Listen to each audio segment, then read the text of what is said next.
If you clicked on this video, that means your traffic management can probably be optimized. And in this video, I'm going to be showing you how I went from last place to winning by 10 seconds in this 4K soft IMSA race using good strategy and good traffic management. So our goals for this race is to get into the top 2 within the first 10 laps and get into the lead by the necessary pit stop that's needed in an IMSA race. As you just saw, we were able to gain a position before the line, and as we come into turn 1, we have a very close moment with the guy in P7. We managed to get a better exit, which means that down into turn 4, we're able to stick our nose on the inside. He leaves a bit of space, and we're already able to move up to P7 within the first 4 corners. Over the coming laps, we make up a couple of really good positions with some nice overtakes, but what I really want to talk about in this video is how you can minimize the amount of time lost when overtaking cars in traffic, so you don't end up sitting in your sim after the race thinking, "What am I doing wrong?"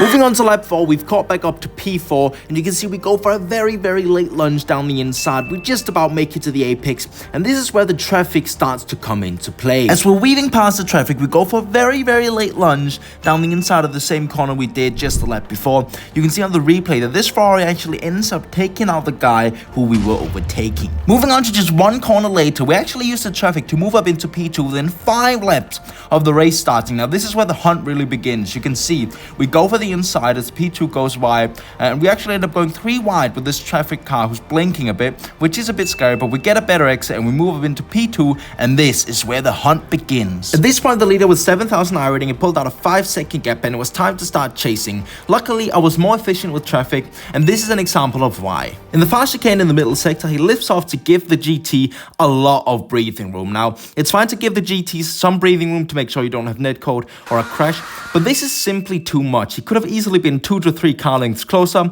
and lost about half a tenth less. Now, this doesn't sound like a lot, but this will definitely add up over time. Meanwhile, I'm behind him, and I'm actually running into slightly worse traffic, but I'm optimizing it more. As you can see on the entry to this slow corner, I run out wide, which means that I can cut back in and get a really good exit, minimizing the time I've lost in the traffic and getting closer and closer to the leader. Now, let's do some crazy, mind-boggling, absolutely astonishing mathematics here. Let's estimate that there's 15 GT cars in a race like this, and you lap them about 4 times. If you lose 1/10 to another driver every time you lap a car, that's 6 seconds lost on not optimizing your traffic management. And that's if we're only talking about 1/10. It's really easy to lose 1.5 or maybe even 2/10 every time you lap a car, and in that case you'll lose 12 seconds throughout the whole race. Getting back to the race, we have an early pit stop for the leader as he's seen a big group of traffic up ahead, so he's pitting in early to try and avoid as much traffic as he possibly can. And this is where I see my opportunity. First of all, throughout the race, we've been gaining about 1 or 2 tenths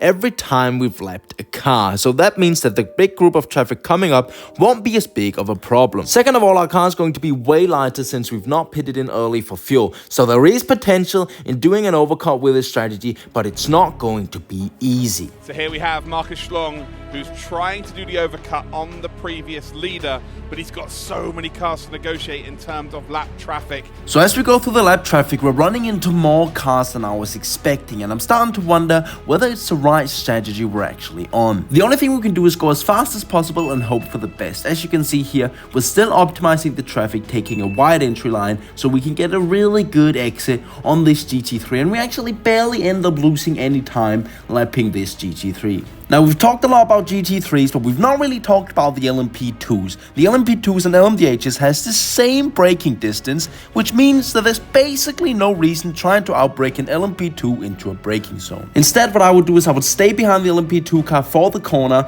and wait for the boost to kick in on the exit, and then you'll be able to easily get them down the next straight, and you'll barely lost any time lapping the LMP2 car. Now, with 4 laps to go before our initial pit stop, I see a really big group of traffic up ahead, so I decide to pit in 4 laps early to try and minimize the amount of time lost and see if we can get out into the lead of the race. This is going to go down to the wire, and while we're on pit road, the previous leader is actually running into some more traffic, which is only good for us. As we come out of the pits and have finished our short stop for fuel, the other guy is coming around the final corner and over the start finish line. Now he comes out about 1.5 seconds behind us, so it seems that our strategy worked and we've reached our goal of getting to the lead after the pit stops, but this race is far from over.